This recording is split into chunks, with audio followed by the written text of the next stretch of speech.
Today is Sunday, December 31st, 2017. We are recording at the Nisei Veterans Memorial Center's Education Center at 1 Gulf Road Place, Wailuku, Maui, Hawaii.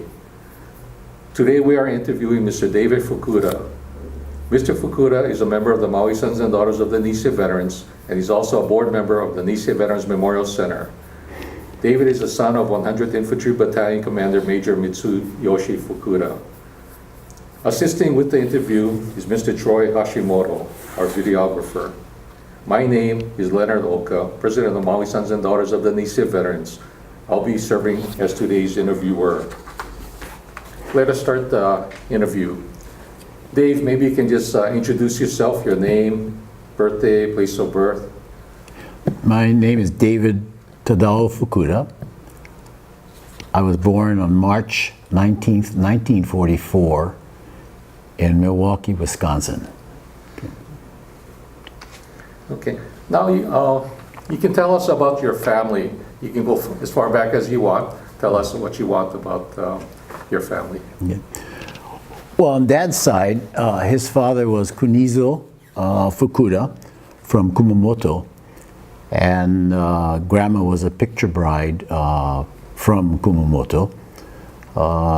Grandpa worked at Wailua Plantation as a carpenter until 1921 when they had the great strike, and he was kicked off Wailua Plantation at that time.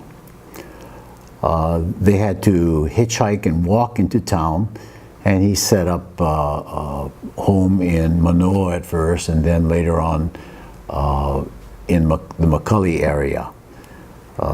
He had 4 siblings. He was the eldest. Tsiako Sue was the second. Glenn, Clara, and Amy were his sisters.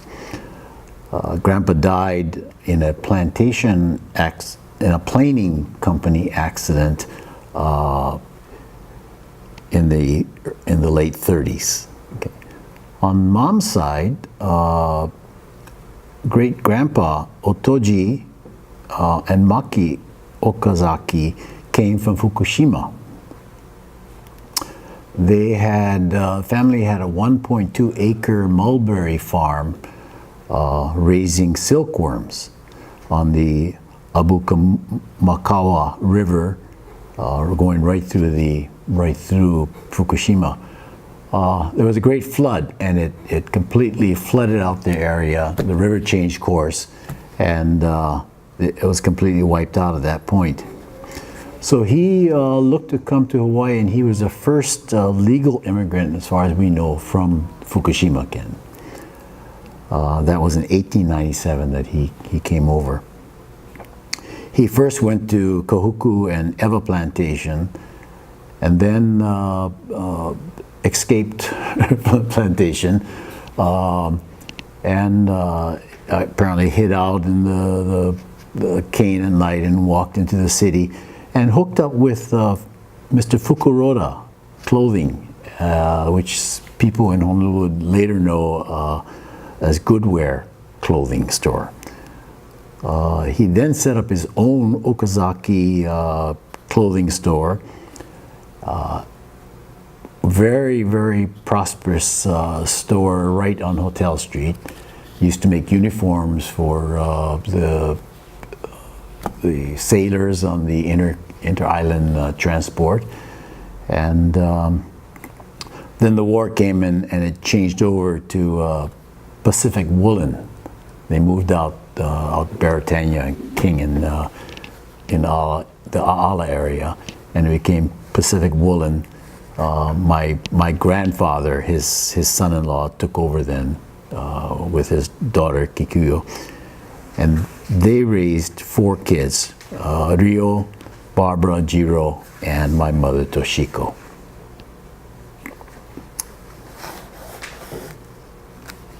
Interesting, and I was just looking through the internet on Pacific Woolen, and they mentioned it being Okazaki before, but today they you still make uniforms for the police force in Honolulu, so they're still heavy into the uniform business in present.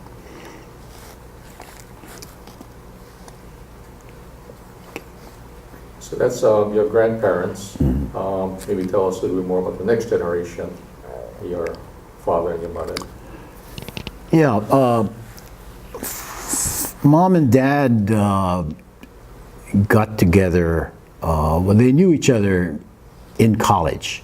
Both of them, it was kind of unusual for families at that point. Dad had no idea he was going to college his senior year at McKinley, and his father said, I want you to go to college.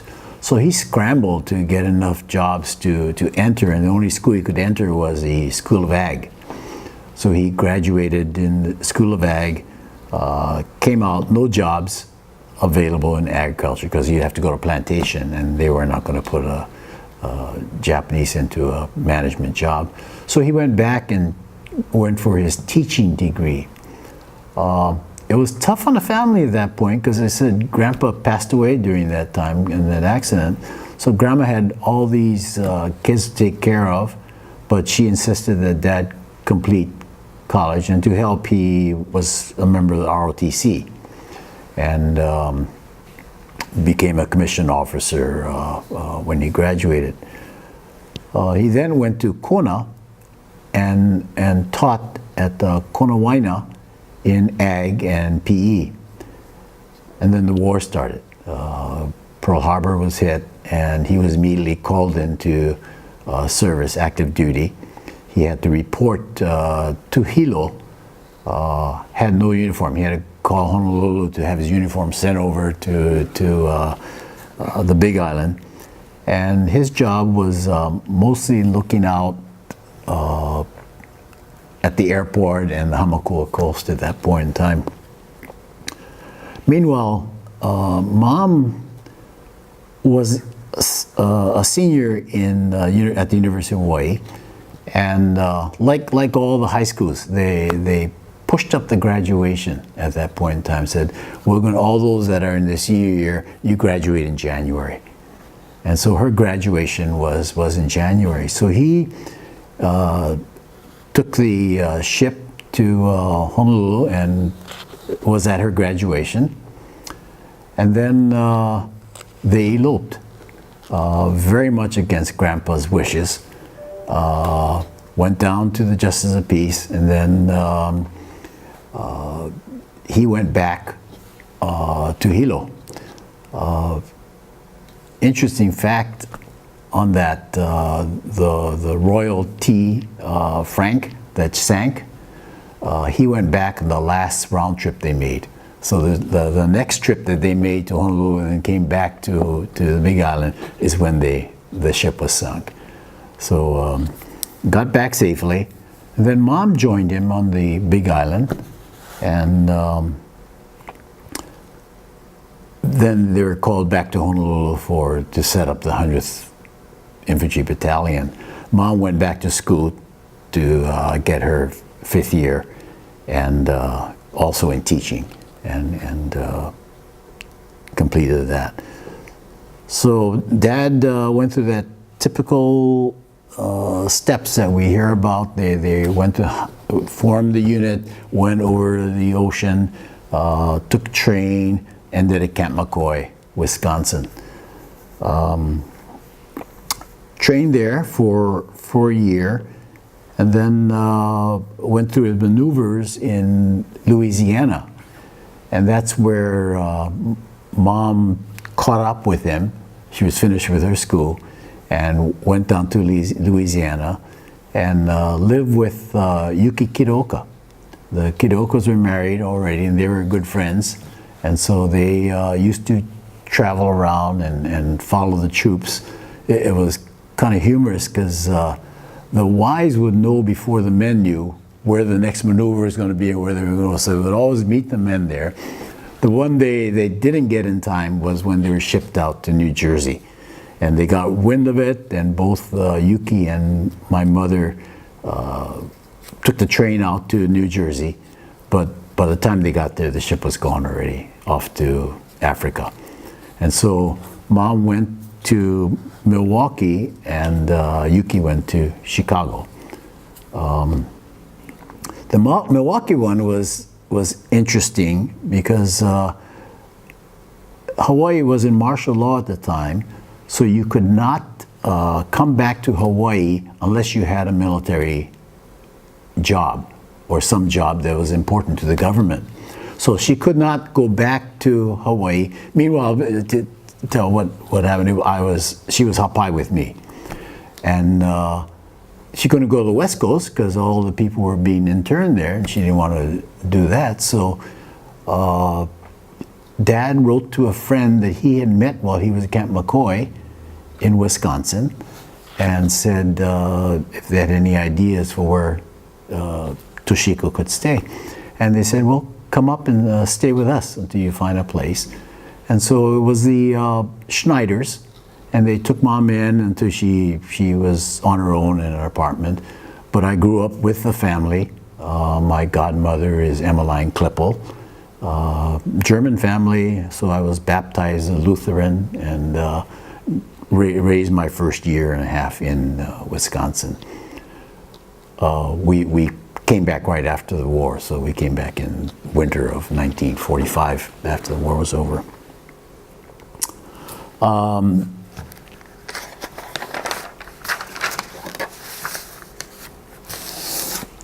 The war history is one that's well documented, and I won't go into detail there, but Dad did go with the unit from the Salerno up through Monte Cassino, Rome, and Livorno. He did get his Silver Star Award in Livorno. And then he got a leave of absence with Kit Kidoka. So they both came back to the Midwest. Mom had been requesting, and there's a whole slew of letters and file here, to be sent to San Francisco instead and meet Dad in San Francisco, but they denied until the very end. They said okay, but it was too late. He was on his way and coming to Milwaukee. The point of that was that everyone that made it to San Francisco got sent home at that point and didn't have to go back in to Europe. In Dad and Kit's case, they were requested to go back to the unit, but he did miss the Vosges Mountain battle. So that was a big battle. He joined them in the Champagne campaign on the Riviera, French Riviera, and then went back into Livorno and made it up to the end of the war in the northern Italy. So you were in Milwaukee, born there, and maybe up to what, maybe around 2 years old or so? Just under 2 years, yeah. Year and a half. You don't remember nothing, anything, no. Did your mom tell you much more about the life up there in Milwaukee? No, not too much. I mean, she kept in contact with the Klippels, and I went back to Wisconsin to go to school. And so Emmeline and her husband Bill took me to Ripon and drove me up. I spent time with them in Christmas and before I went to school, and they took me up to Ripon to start off school. So we did keep in contact, and I've seen them since then too. Yeah. And did they have kids around your age too, or? Billy was a couple years older than I was, and that was the other one. Yeah, that he would be the closest. So did you guys still get in contact with each other? Not the kids anymore. Yeah, when my parents were here, we did contact, but they passed away some time ago. He was a foot policeman in Milwaukee, so it was when I went to Ripon College in 1962. I remember going through and doing the beat with him, and he introduced me to the store people around there. And then I went one time with his son Billy to deliver ice. In those days, Milwaukee, you still had ice deliveries, not only to the bars, but to homes. Everyone had a ice chest in the front, a beautiful piece of furniture in which they put a block of ice, and you put your milk and everything in the front entryway of your house. Yeah. Did your mom know other, was there other military 100 battalion families, wives, widows? No, Dad was one of the older people and one of the very few married people. I have a lot of pictures of people that came to visit that were in uniform. So they obviously had leave, something like that, or wounded, and they came and stopped over and visited with Mom. But the pictures I see a lot of is Yuki coming up from Chicago and with the family. So again, you mentioned that the war years, and there's a lot of documentation of your dad's service in Europe as the commander of the 100 battalion. So, but we'd like to focus on yourself. Okay, so was what, 44, 45 that you guys came back to Hawaii? 45, we came back to Hawaii, lived temporarily with my auntie and uncle in Manoa. They had a home on Fern Street. And then a sale dropped out in Alewa Heights. It was set up for mostly veterans. So he went up there, and they immediately picked up the lot. It was a nice lot up there on Mamalu Street. Maybe you can tell us exactly where Alewa Heights is. Alewa Heights is up where Kamehameha School Kapalama is. So the fence line is maybe 200 yards from our street. And it used to be an old district. Some real nice homes up there in that area. Senator Fong had a beautiful home up there. The Pang family, which had a lot of doctors, were all up there. And the top of the hill was all carnation farms back then. Now it's all houses, but there used to be carnation farms.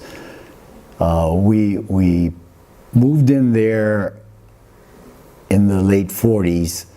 All of us went to Mai School. I entered Mai in 1949. It's an elementary school. Yeah, elementary school. And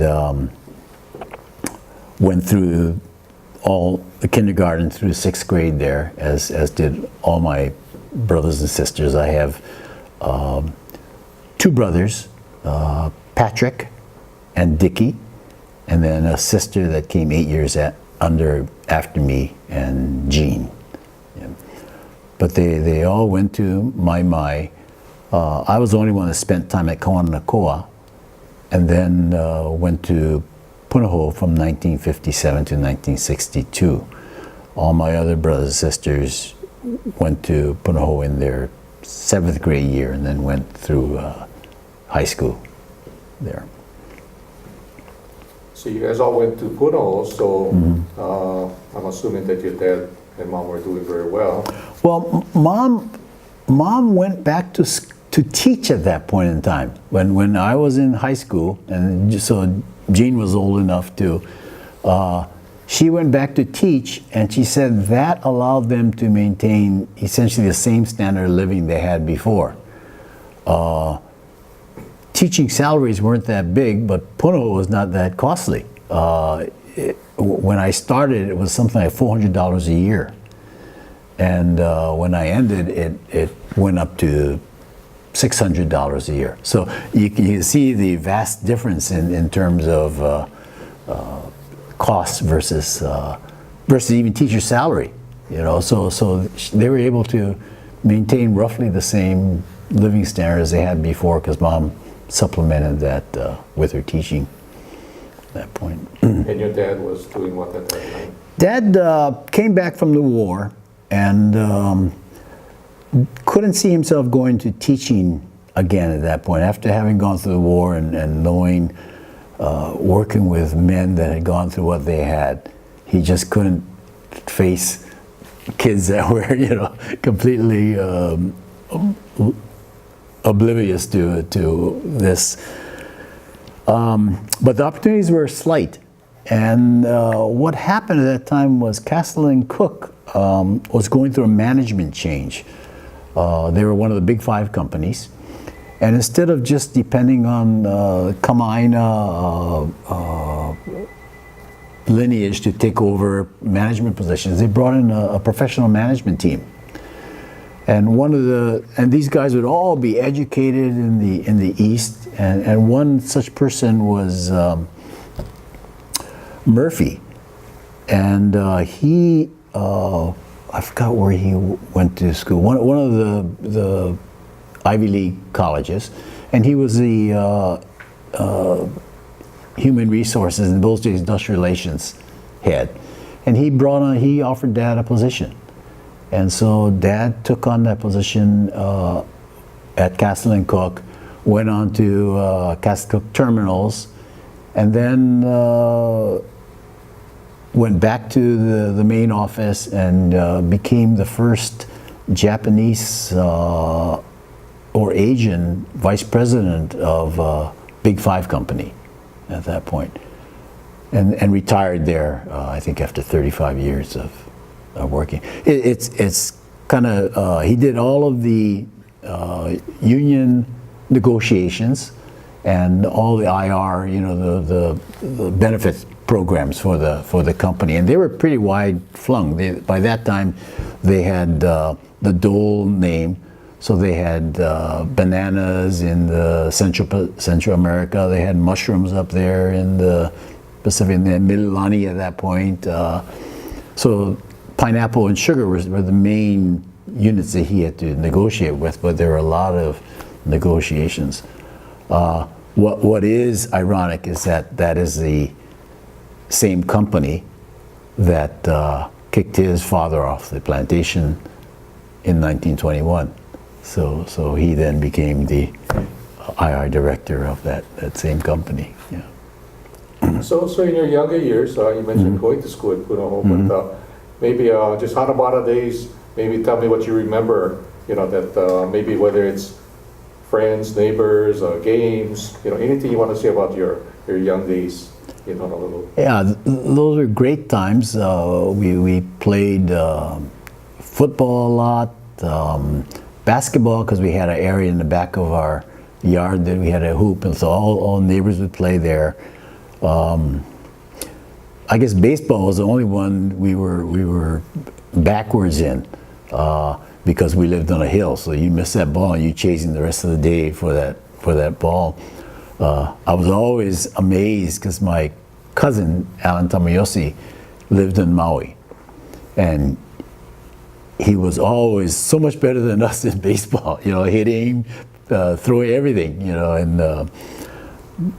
but we used to play all types of sports. I love sports. And then in the back of our house was an intermittent stream. Every time it rained, water would come in, and we spent a lot of time getting dirty in that, making clay dams, and things of that nature. What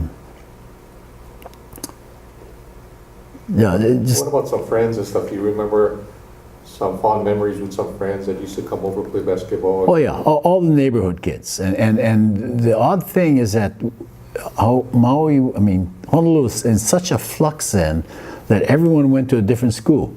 So Gerald Wong across the street went to Roosevelt. Next door above me was John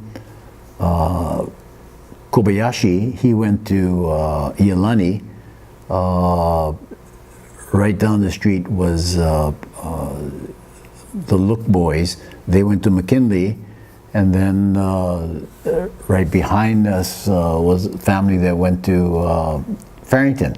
Farrington would have been my district, and in fact that's what led me to Punahou, because I was at Konakua, and Dad knew the vice principal very well, And Mom says he told him, get him out of here. You know, because Farrington was 2,000 kids then. You know, 1,000, I'm bigger than that, I'm 1,000 per class. So it's just huge, huge, huge. And they couldn't take on the expansion. There was no way to go out there because there was no RAD for anything like that. So your next school was Waipahu.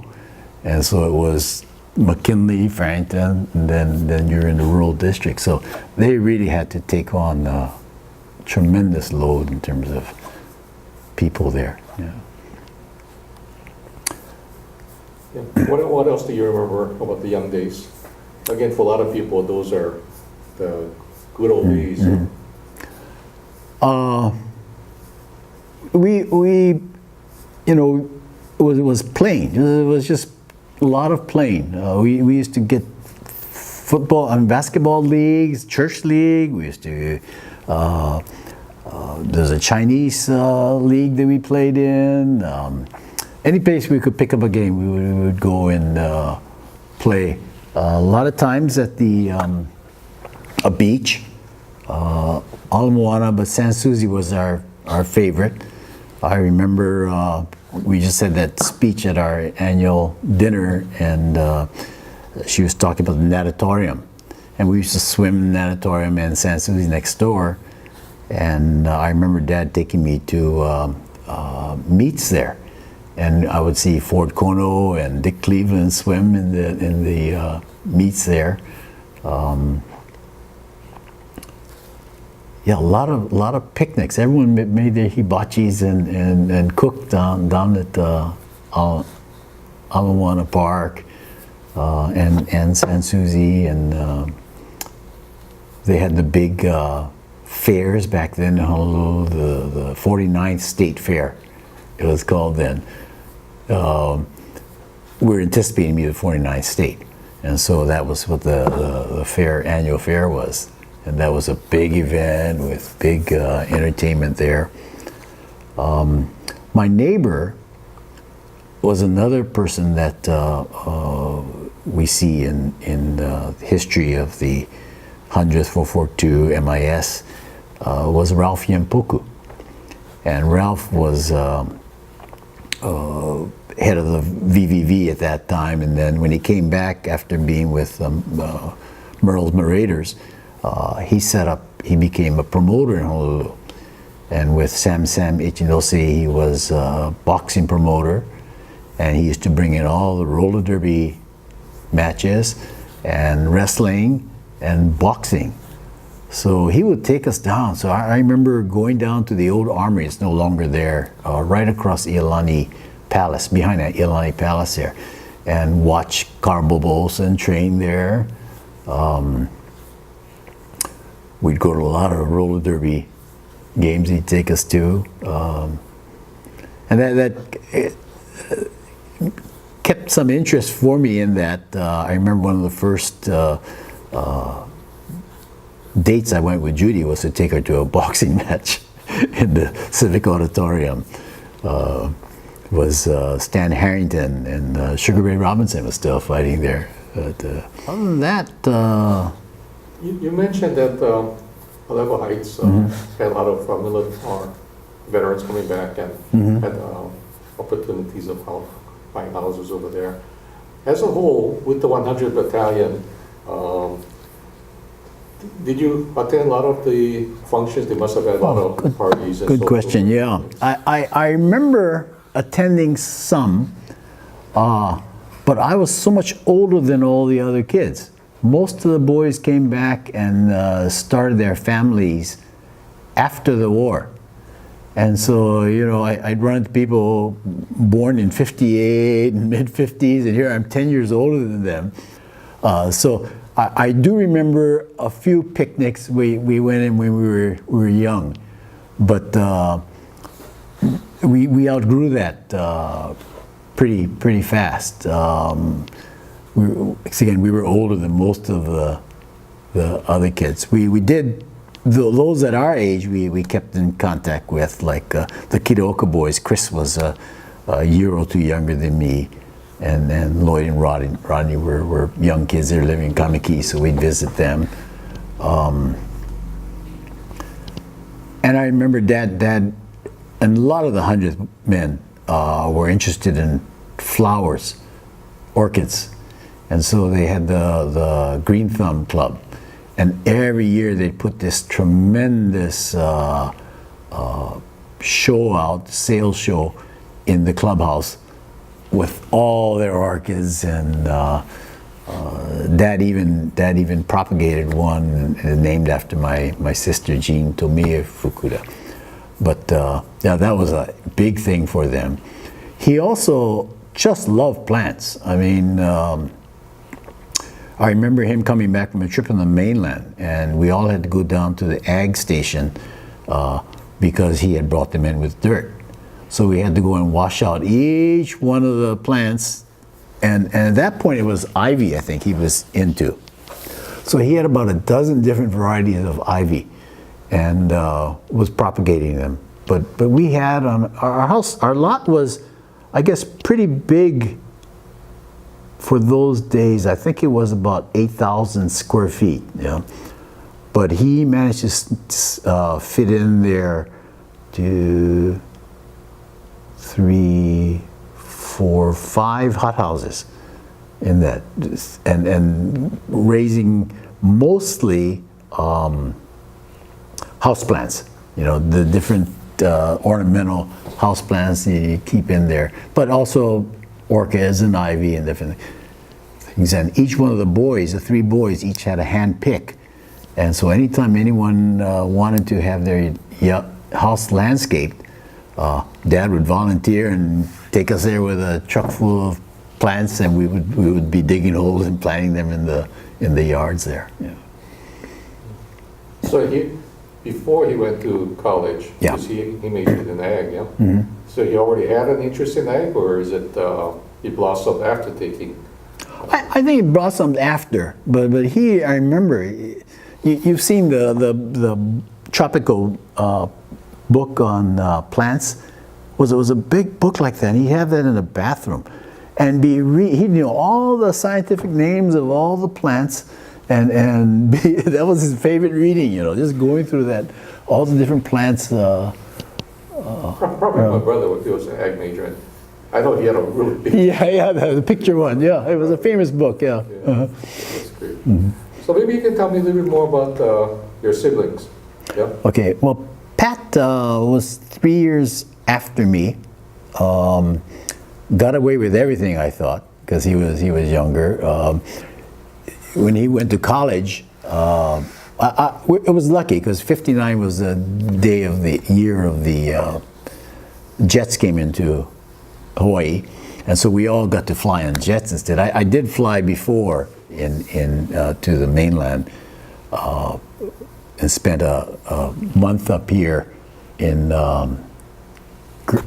Glendora, California, with the Grandstaffs. Captain Grandstaff was very close with Dad. They always kept in contact. So he said, "Why don't you leave David here while you guys travel off to your convention?" So Mom and Dad went off, and I stayed with the Grandstaffs in Glendora. Went to school there with their son Terry. Terry was a year older than me. He had polio, but overcame a real strong upper body, and went to West Point, graduated from West Point, became a career diplomat after that. But that was a nice visit there in, I think, 56, 57. But going back to it, so I went to school and thought I was in luxury going on a jet to college. Well, my brother graduates 3 years later, and he and a gang of guys going to Lurleen, and just enjoyed that, you know. Richardson, Ben Tsukazaki, the Sato boys, Sato Clothier, and I forgot who else there was, or insurance guy there. But yeah, they went there. He went to the University of Oregon, and then got married, finished his graduate school in University of Washington, UW, where he got an MBA, and raised his family in the Washington area there. Development of shopping centers and this nature. He came down with leukemia, and age 42 passed away. So he still has, his wife has never remarried. Daughter is now living in, working in San Jose. She's living across the bay now, and married to a engineer that she had met in tango class. So she loves to go down to South America. Maggie. My brother Patrick, Dickie, is a third brother. He's 4 years under me. Went to Oregon State and came back and worked for Bank of Hawaii first, and then went to I forgot the name of the company, but they became Citibank and Central Pacific Bank down the road. He married without kids and got divorced, and then remarried, and now he has grandchildren that they're taking care of. And then my sister is 8 years under me.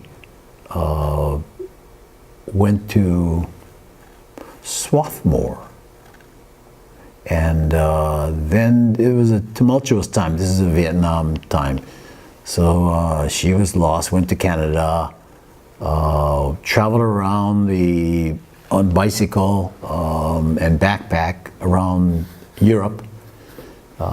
My auntie had caught up with her in Austria, I think, like that. But she used to go around. She loved the ballet, so anytime there was a ballet, she'd take out that one dress she had in her backpack and go there. But otherwise, wait tables to get money to go to the next town, and spent a couple of years up there. Sounds like my sister. Yeah. Every family must have one. Yeah. Just like to. Then she went to the other side of Canada. She went to the University of Vancouver to get her law degree. And her thesis was on the internment of Japanese in Canada. But decided not to practice law in Canada, so came back to the United States in Washington, went to school and got a law degree in Washington State, and worked for a senior living company. She also died very young, under 50, massive heart attack at that point. So I only have one living sibling now in Honolulu. Your brother. My brother, Dickie. And then now maybe you can tell us about yourself. You went to Puno School. Maybe you can tell us a little bit about that, what you did. Okay. You probably was in sports over there. Yeah. And then go on to your college. Played football sophomore year. Dad went into the hospital the following year, and I never continued in sports. Kidney ailment, and he only had one kidney at that point. He had one removed, so he had to take care of it. And in the old, it was so we finished school. Had a gang of guys that we hung around with quite closely. In fact, we still do. There are three of them that passed away, but that initial gang is still pretty much intact. We all went to different colleges in the mainland. I wanted to go to the mainland. Most kids did at that point in time. The only stipulation Dad put on me was that if I'm going to go to the mainland, I had to choose a school east of the Mississippi. He thought that if I went to the West Coast, it would just be like going to UH and not that much of a experience. So I chose a school that accepted me, and it happened to be east of Mississippi, and that was Ripon College in Wisconsin. It got me a chance to go back to Wisconsin too. So I attended school for 4 years there, majored in economics, minored in history, and graduated. Loved those years. So that was a small school, 900 kids, but we still keep in touch regularly with the different students. You know everybody in that school. And then also went into ROTC. We had an ROTC program in there, so it was required at that school. 2 years ROTC, and then you can join the senior ROTC in your junior and senior year and become an officer. So I did that. It was good pin money. Besides waiting tables, that gave me plenty enough money to live on college. I was looking for graduate schools to go to, and Ripon had a nice, what do you call it, avenue into some nice schools out there. Emory, University of Indiana, and Wharton School of Business at University of Pennsylvania. So I applied to Wharton and was accepted. And so all set to go in there. And then I thought, Vietnam was really getting big then. So I said, there's no sense in me getting educated and come back dead, from that. So I better take care of that first. So I and this is already in summer. So I wrote to the Army, said, can you find a slot for me? And they did. They got me in October of that year. What year was that again? 66, and Wharton was nice. They said, yeah, we'll hold the slot open for you when you come back. So I entered the Army. Went to Fort Benning, Georgia for infantry training, then Fort Holabird for intelligence imagery training, and then we set up the unit in Fort Hood and went overseas then. Well, at Fort Hood, I was due for a leave, and this is summer, late summer, and so I called Judy, whom I had gotten to know at this point. Stepping back a bit, Judy's parents and my parents were good friends. Her father went to college with Dad, and in the summertime, when I was in college, I needed a job, so her father gave me a job at the water supply, and Dad gave her a job at the terminals. And so the one day that I needed to be picked up, so she drove up to pick me up. This time I was working at the container shipyard in Honolulu. And said, well, I'll ask you for a date. And so we started dating. We knew each other just casually before that.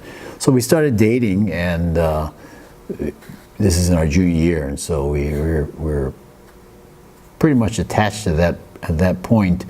I then decided to ask her to marry me before I went overseas, so we could set up for college. And at that point, somewhere in there, I had decided not to go back to the East Coast. So I had applied to West Coast, and Stanford accepted me. So went there instead. But we got married. We came back. In those days, you had to have so many wait days for your blood tests and stuff like that. But we got it waived, and I came in and got married. Went off, and she went off to Kapa'a to teach, and I went off to Vietnam to spend a year there. When I came back, she set up home in Palo Alto, Mountain View, off of the commissary in PX, and I had a plane ride in, and some guy in the airplane lived in Palo Alto, drove me right to the front door, so I surprised her, and yeah, we spent the next 2 years at Mountain View then. Going back a little bit, wartime experience. Uh-huh. I know it was the heat of the Vietnam War and everything, but maybe you can just give us some background of what was your duties and how long you were there. Yeah, well, in those days, everyone was assigned to a one-year term there. And I was actually, because of my college commitment, allowed to get out 10 days early from that 1 year. So I got out a little early. We were a new brigade.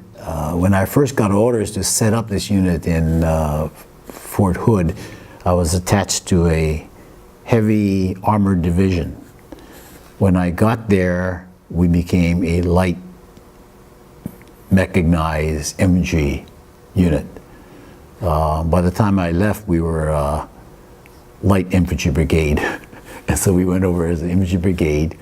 I was allowed to fly into country. The rest of the guys went on ship. And it took them a month. So I got to spend some time in Saigon in training, aerial, and then met my unit up in Chu Lai, which is in I Corps. The northern, Vietnam was split into four divisions, and the northernmost division was I Corps, and so that's where I spent my year.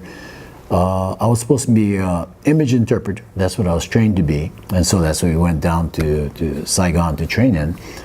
But it was getting so rough that they did not want to keep any jets up in Da Nang, in that area. So all the planes had to be jets for that kind of mission, had to be kept in Saigon. Well, but by the time they flew up to north there, they didn't have enough fuel to run their missions, and then it was cloudy because it was monsoon season. So the Army decided, well, instead of being image interpreters, what we'll do is make you observers. And so they put us in an O-1 plane, L-19, single engine prop, pilot and yourself, and you went up there and got to observe the situation from that standpoint. So that was my year in Vietnam. We had it was during Tet too.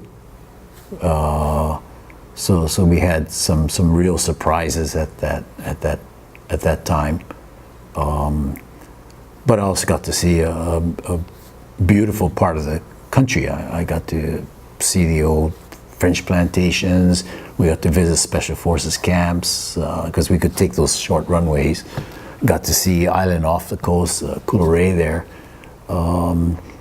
and visit other places. Cayley's unit from the Lieutenant Cayley, they took over our district. We had taken it over from the Koreans, and they took over. And that was a real hot place. That's one place you could guarantee when you fly over, you're going to get shot at. Yeah, that was my year. We spent it at I forgot what the name of the outpost was. It was outside of the main Air Force or Marine base there. So your unit was primarily reconnaissance. You guys didn't have different types of like jets and. Oh no. Yeah. Yeah. Yeah. And what about everybody talk about passes and going to Japan and other places? Yeah, I came back to Hawaii because I was married. Yeah.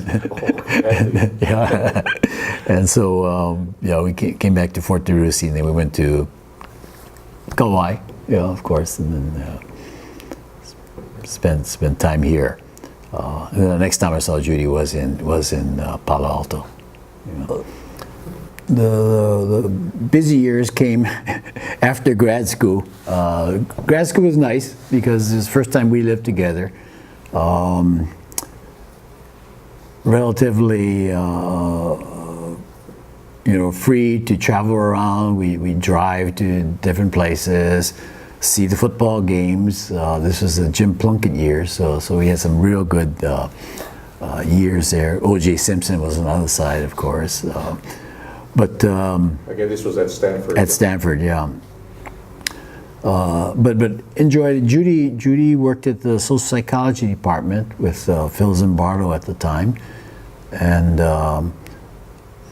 was a pretty pleasant time. The only time it was difficult was trying to separate my feelings because of my upbringing and having served in the military versus what the kids were experiencing at that time.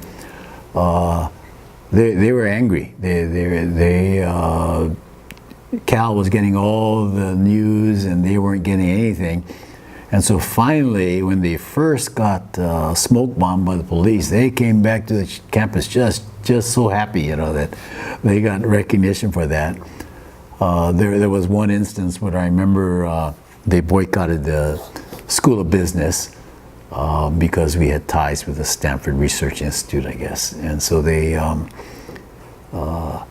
lay down in front of our classrooms, and so we had to climb over them to go to the class.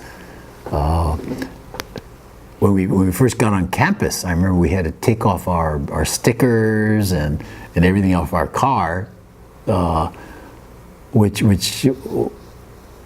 was not too much inconvenient because I had lost most of my privileges, but we did go a couple times to the Officers Club out there in that area and enjoyed dinners, yeah.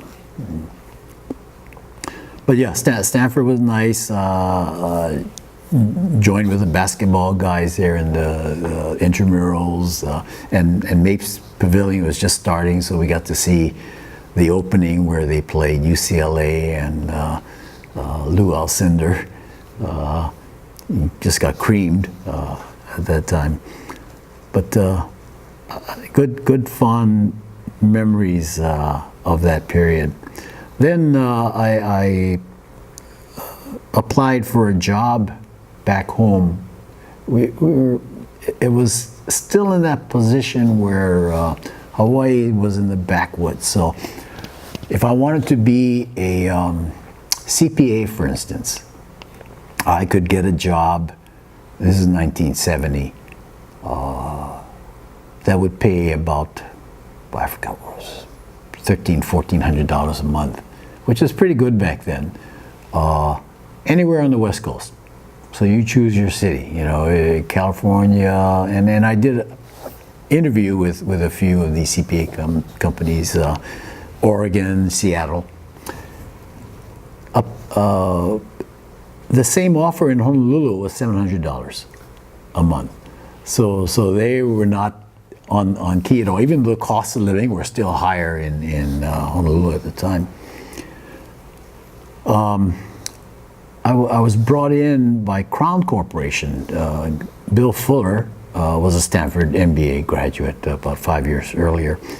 And he said, I'll fly you in and you can go visit anyone you want to. So I flew in and talked with him. Had a chance to talk to Dillingham too. A Hawaiian dredging company. I had just gone downstairs and there was a broker there, Tad Fairbanks, and I had gone to school with his daughter. And he said, why don't you go upstairs? I'll make a call up there. He's part of the Dillingham family, and they'll go see you. So I went right up and talked to the HR guy, and the HR guy said, oh yeah, we have a position. You can go, and what you'll do is head our United Way campaign, and that way you get to see all the different branches of operation within our business and get to know people. And I was too much of a fool then. I said, that's not what I went to school for. I wanted to do something in the financial area. So I came home and told Dad that. he didn't say a word, you know. I took the Crown job, came back. Nice job. I had a Pan Am building. Are you familiar with that? Right out there. Okay, on the top floor they have these balconies in the corner. So I had a corner office with a balcony out there, and I was sitting at my desk one day, all, you know, thinking big, and I get a phone call from my dad. He says, "Hey, well, come down and have lunch with me and downtown." So I said, "Oh yeah." So I drove downtown.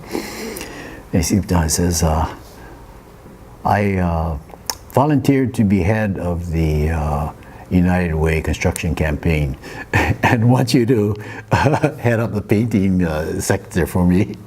So I did that, and it carried on. When I came back, when I came to Maui, I became active with the Maui United Way campaign and up here on the board there. But went to Crown Corporation, financial analyst, and they had, this is when conglomerates were big. It was a big thing there, and we played it to the hilt. Crown Corporation owned parts of Pacific Insurance, owned real estate companies.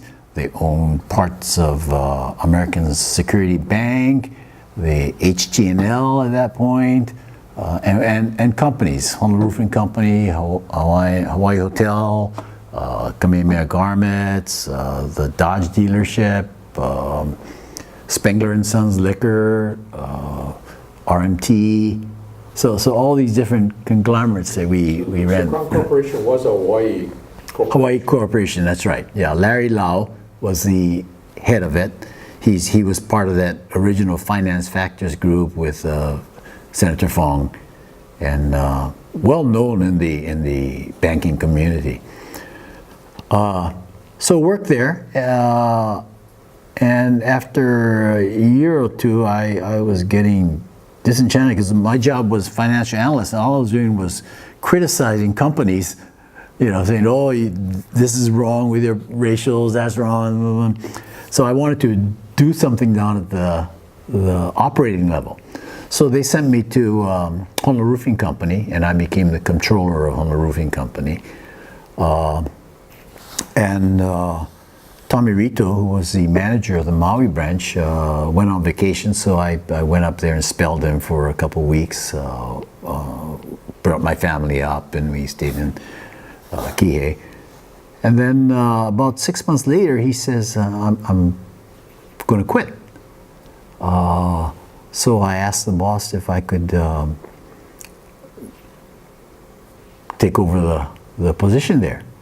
Well, you know, the boss asked me if I would, you know, go there and run it until they found a manager. And so I said, why not permanently? Well, this is before asking Judy. And then, so I went home, and she said, okay, I'll give you a 2-year commitment to that. Because Jason was 1 year old, and she was hapai with Kimmy. So it was not really the ideal thing. We just bought our house in Kailua. But we came over to Maui in '73, and I ran Honolulu Roofing Company for 10 years. It was a great time, you know. Rough start. When I came, the foreman's truck was in my yard, and he decided to quit. You know, so that's when, because I had already told them they aren't going to take the trucks home before that. He was a rough one, though. I remember the first time I ran into him when I did that job out at temporary taking over for Tommy. I got a call. Cameron Center was being built then. So I said, they want me out there on the site right away. And the reason was he was threatening to kick old man Sano off the roof.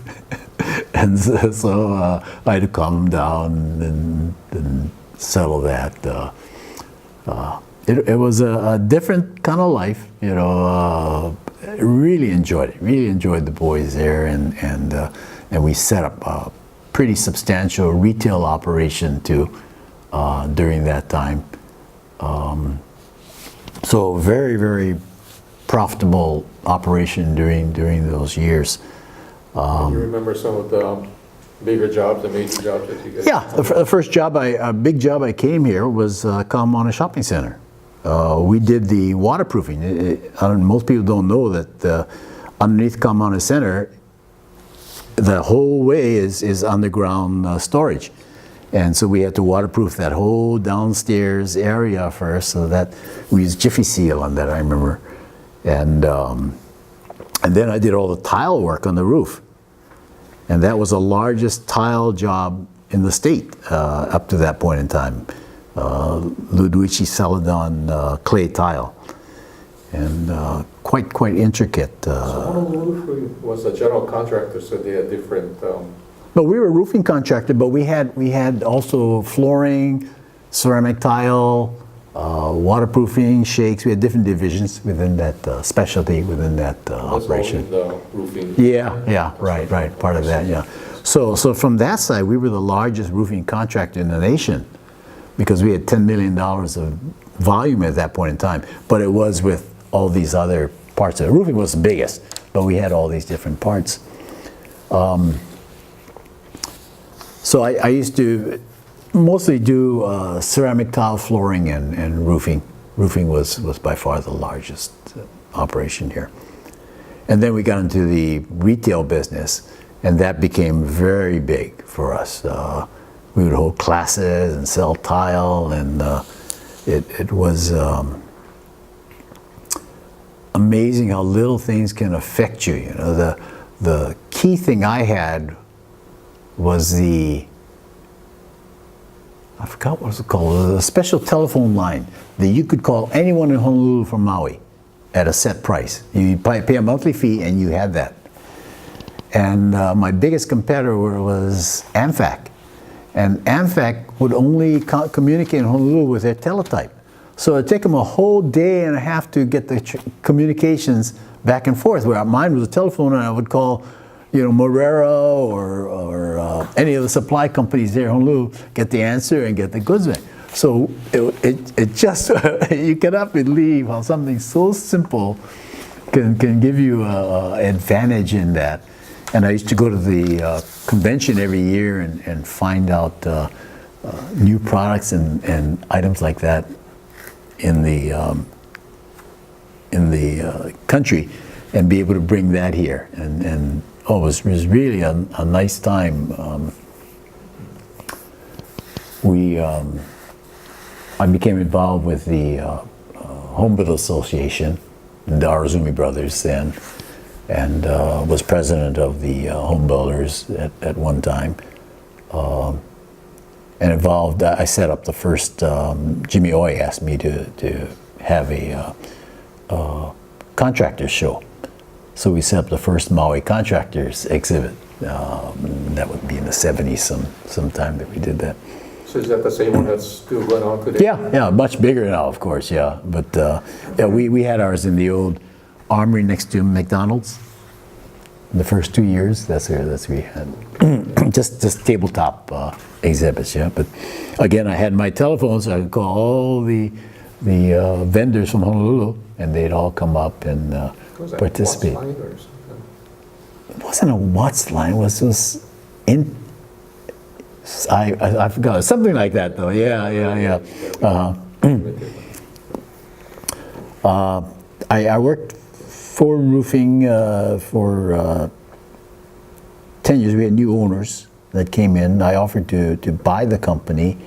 They weren't interested in selling, so I decided to leave and went to Rattan Art Gallery, where my boss at roofing had ownership, and he owned it. And so I worked at that for a few years, and we also bought the tire company, Tire Service, up by the bridge. And that one was owned by Crown Corporation. We bought it from Shimabukuro, but it was losing money every year. So they wanted to liquidate it. And so I asked them if they would consider selling it to the boys up here. And so John Irizumi helped me on that one.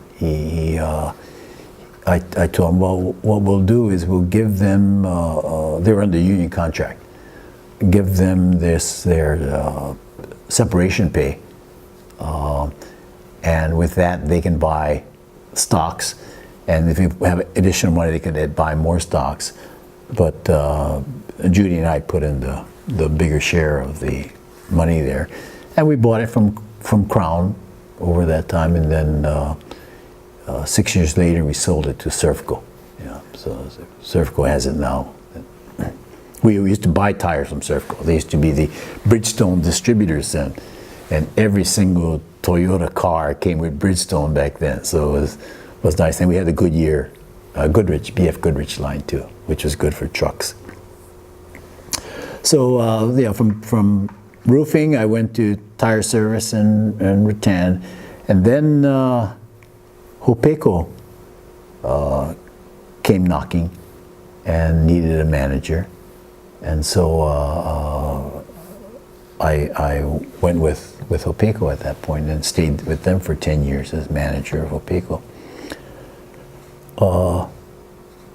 And then in '97, I retired from there, went back to school, Honolulu commuting every week. I'd leave Tuesday, come back on Thursday night. And did my practice teaching at Baldwin and went into the DOE after that for 10 years. Okay. And then you retired from the DOE. Then I retired from that, yeah. Very interesting career that you had, yeah? Yeah, and during that time I was able to, well, I couldn't hold a job, yeah. But during that time I got involved with several things. I was involved with the United Way and Maui contractors, active with Rotary during that entire time. I became president of the club, and then also worked with Mike Lyons when he was district governor, and also got involved in politics to a degree. Hannibal got me on his team, and I was on his steering committee in charge of Upcountry Maui. And during that course of time, he served with him on the County Charter Commission, Maui Planning Commission, and a couple other ad hoc commissions, Upcountry Water, Salary, Mayor Commission, something like that. I forgot what they were, but it was quite active for a brief time. Mm-hmm. Maybe stepping back a little, you talked about meeting and marrying Judy. Maybe you can repeat that part of it and then move forward with your family. Okay. I have a picture here that people always amazed by. This is I don't know if you can see that up here in this corner. This is a photo of Judy and I in 1945 or 46, sitting on the running board of a Model T, I guess. But it shows you that our families were connected. When Dad and Mom eloped, they grabbed Judy's father from the Board of Water Supply to go down and be a witness for the wedding. And they kept in contact, and and the next one is our marriage picture, and this is a picture of me on the plane that we used to fly, the 01 in Vietnam. I'm not sure if you mentioned Judy's family. What was her maiden name? Iwamura. She was raised in Kailua, so she went to Kailua High. In Oahu.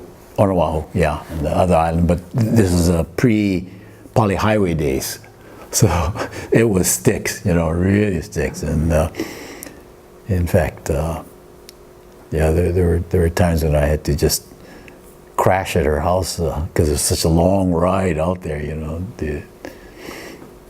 to meet with her.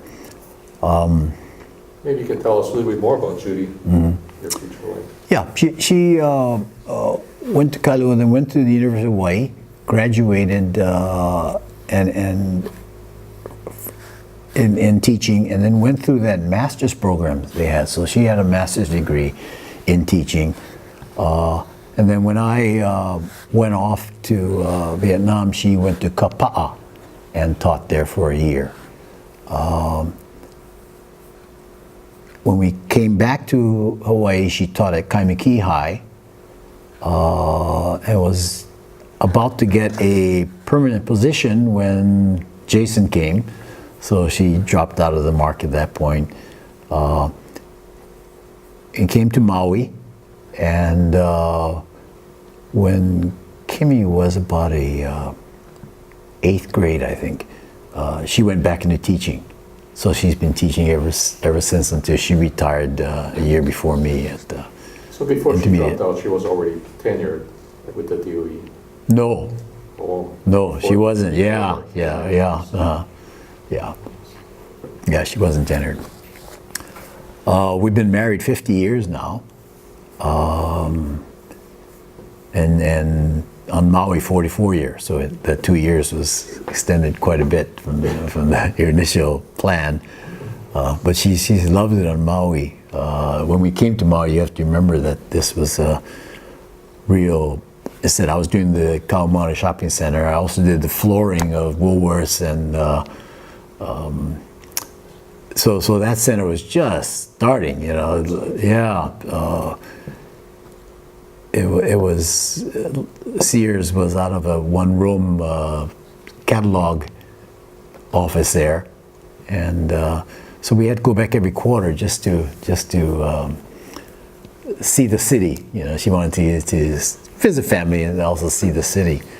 Or one of the earlier times we went to the Kahala Mall. And my kids were just fascinated with this escalator. You know, we never had one. You didn't have one on Maui. So we were going up and down on the escalator there. And then they went to Lanai and thought that was heaven, because right in town there were stores there. You know.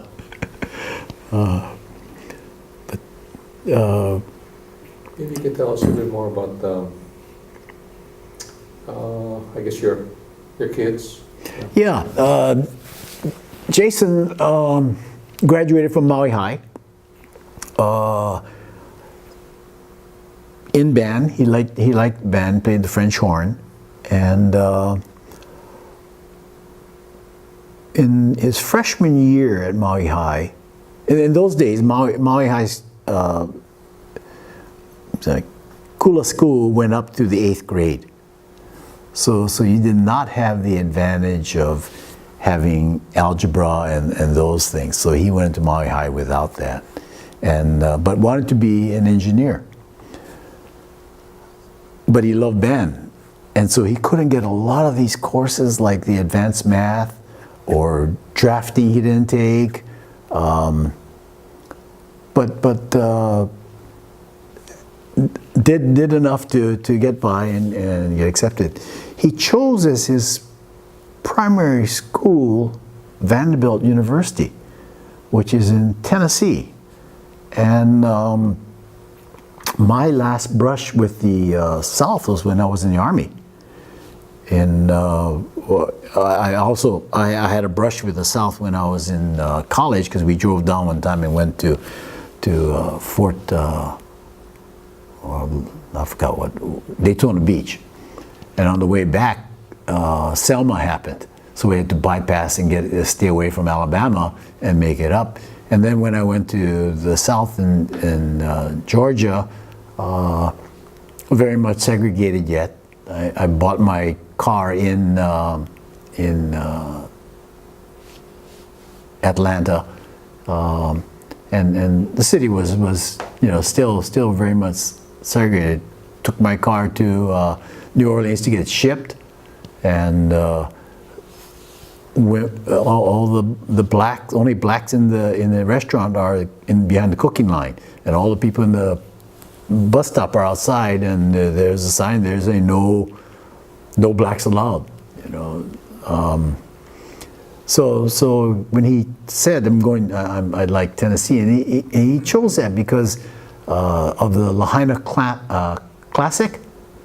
They had a team that practiced in the Maui High gym Vanderbilt. And so he was attracted by that. They had a kid named Will Purdue playing, and he said, "Oh, I'm interested." So they were recruiting him, and he liked it, and decided that's where he wanted to go.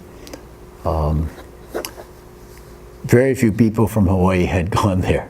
I even called my classmate's wife, who was Judy Peach, who was head of college admissions at Puno. Said, "How many have you sent up there?" She said, "None. Tell us what it's like." But their year, they had 3 kids. They had one kid named Brown from Big Island, went into NROTC, and a girl from Honolulu, and Jason, and they all attended Vanderbilt the same time. He struggled because he played band all 4 years. In fact, first year he played symphonic orchestra too, and they had to catch up with all these kids that were, had gotten calculus and everything else back then, but he's really sharp in math, so he continued on and made it through, graduated.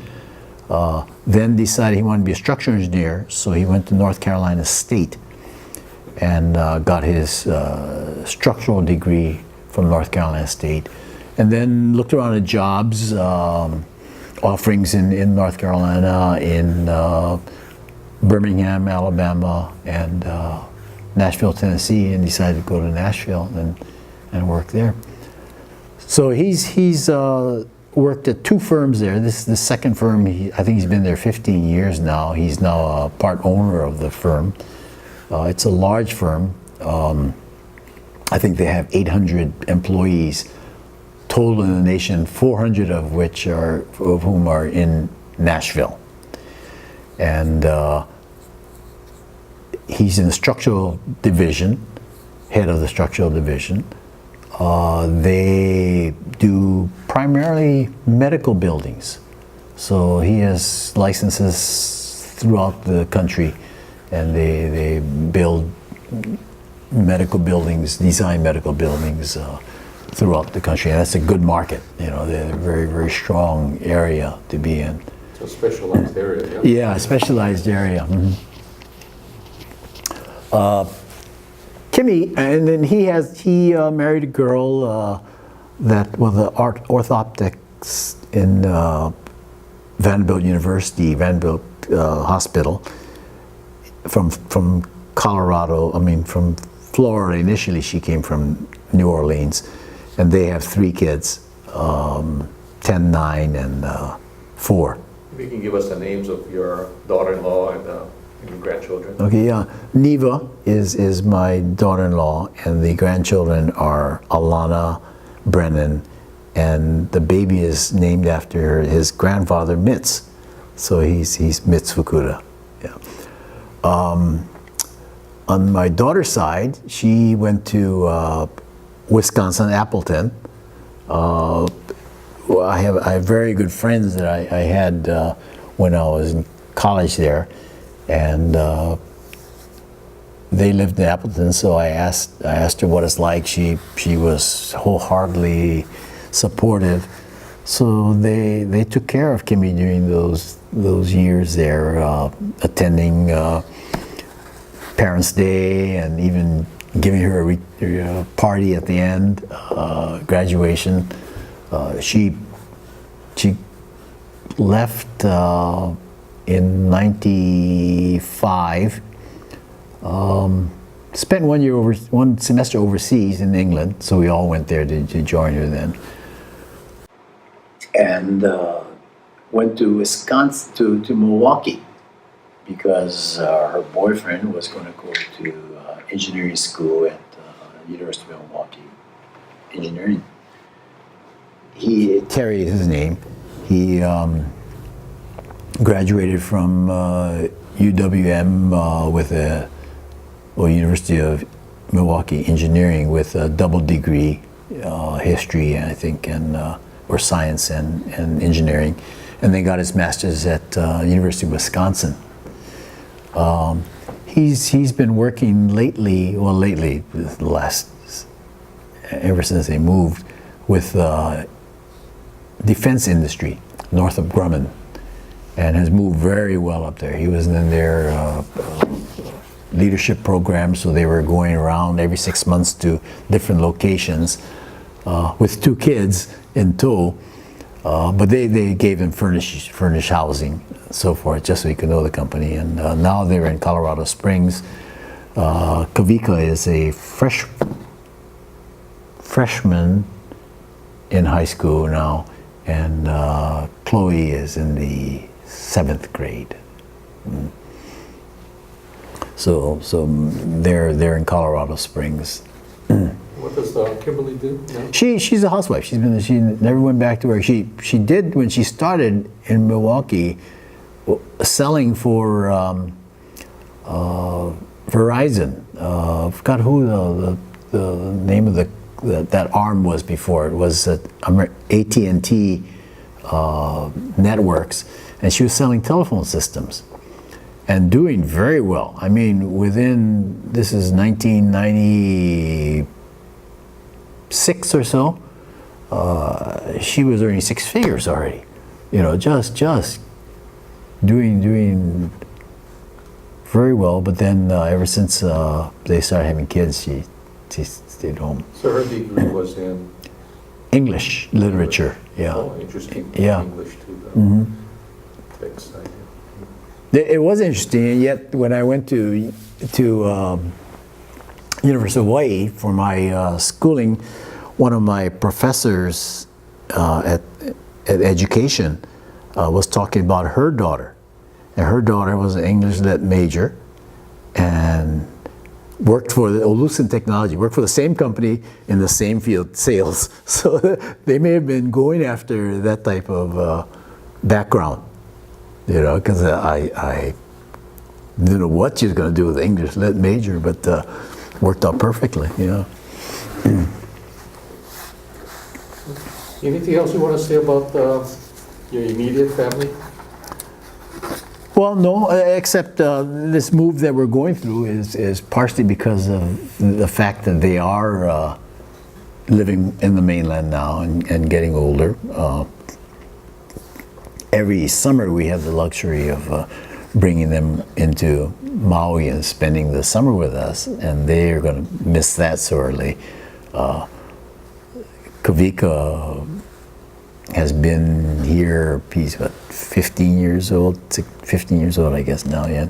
He's been here probably 30 times, you know, just visiting, and he has most, and of course Mitz has very few chances to be here.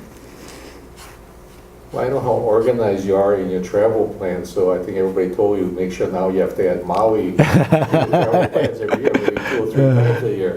This is the first time we're starting the year with a open slate, you know, for the year, because we didn't know where we'd be at all. You know, I've never seen a year like this. When the center was first open, the idea was this would be a workshop area where we would be working on students' projects and displays, and most of the director's time would be spent there. It wasn't meant to be an exhibit place. In fact, in here, we were going to have a large plaque for the KIAs placed into the area here. Hashi had given a donation for that, and this was basically a sofa area. So these are the things that we added in there. We added a sliding door because it was just a plain solid window here, no access in and out in this area here. And we wanted to make it so that we could show things, so that's why we put the hanging system throughout this area here. The family was proud to be able to sponsor the lobby, and has my father's name on the lobby here. Then this area, like I said, was not meant to be a changing display. In fact, these are plywood boards, so we tack on permanent pictures on here. But when I went to Honolulu, the girls showed me possibility of using this, so we bought into that and changed this into kind of a semi-museum type of layout. The display you see here is of the Maui Internment, and it was our best attended exhibit ever, the first one. So we're replaying it now with additional stories here. It's surprising how many people did not know about the outer island camps or Maui camps in particular, and about the stories. So these are the different stories, the Arinis and their Shinto shrine there. Hanzawa's is a new story.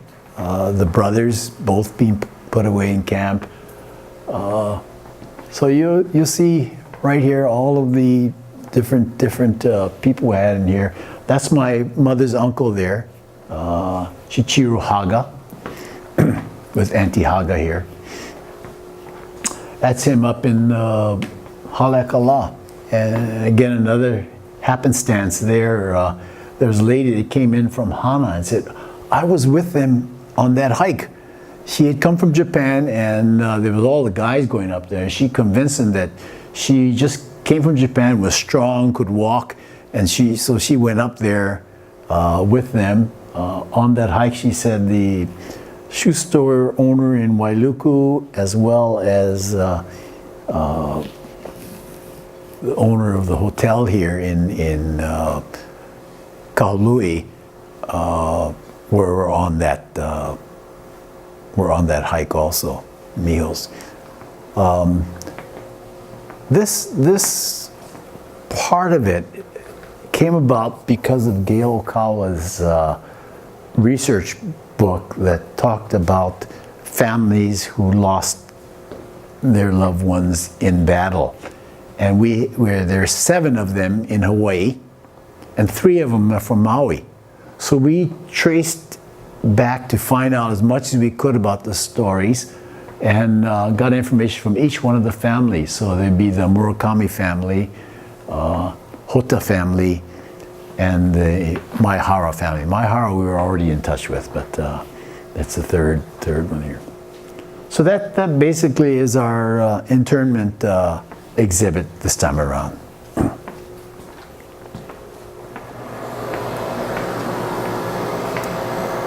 Here you see remnants of different displays. This came off of our Legion of Honor display that we had. And it has pictures and stories of each one of the Legion of Honor recipients. This is a picture of the Palace of the Legion of Honor. Judy and I had visited at one of our trips to Paris. Beautiful. They keep all the records of everyone in the world who has ever received the Legion of Honor. You might want to explain that this is Archival Room.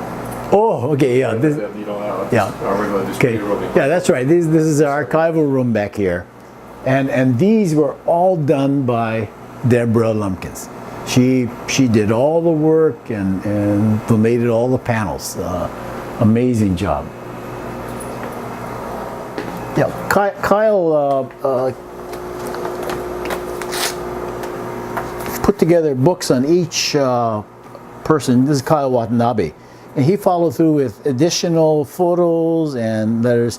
This part was the part that I did, the write-up of the story.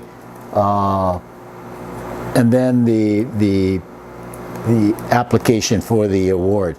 Beyond that, then Kyle, who was also just excellent about tying things together in historical context, was able to put together those books there with Melanie Abergandi, our office archival head now. This is the library. And all the books that we have here. part of the original exhibit was that Deborah and I worked on was this exhibit here showing you the different awards, and that's where I had my father's awards before, so I had to take them off, buy new awards and put them on his there. But in the archival you have all of the boxes of different memorabilia that people have dropped off to us.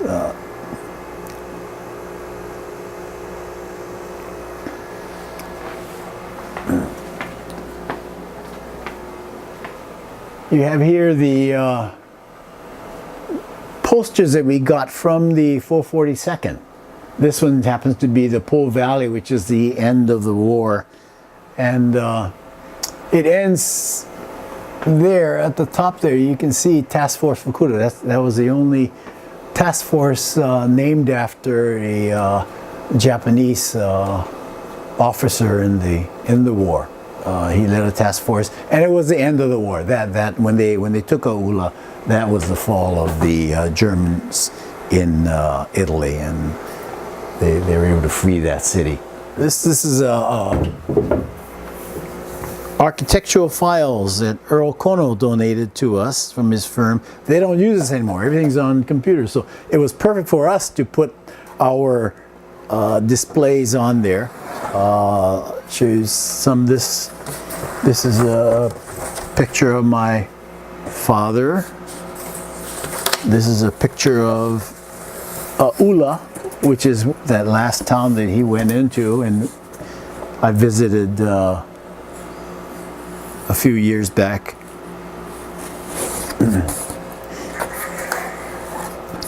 But you'll see all former displays. Korean War is up there in that section there. Displays that we have.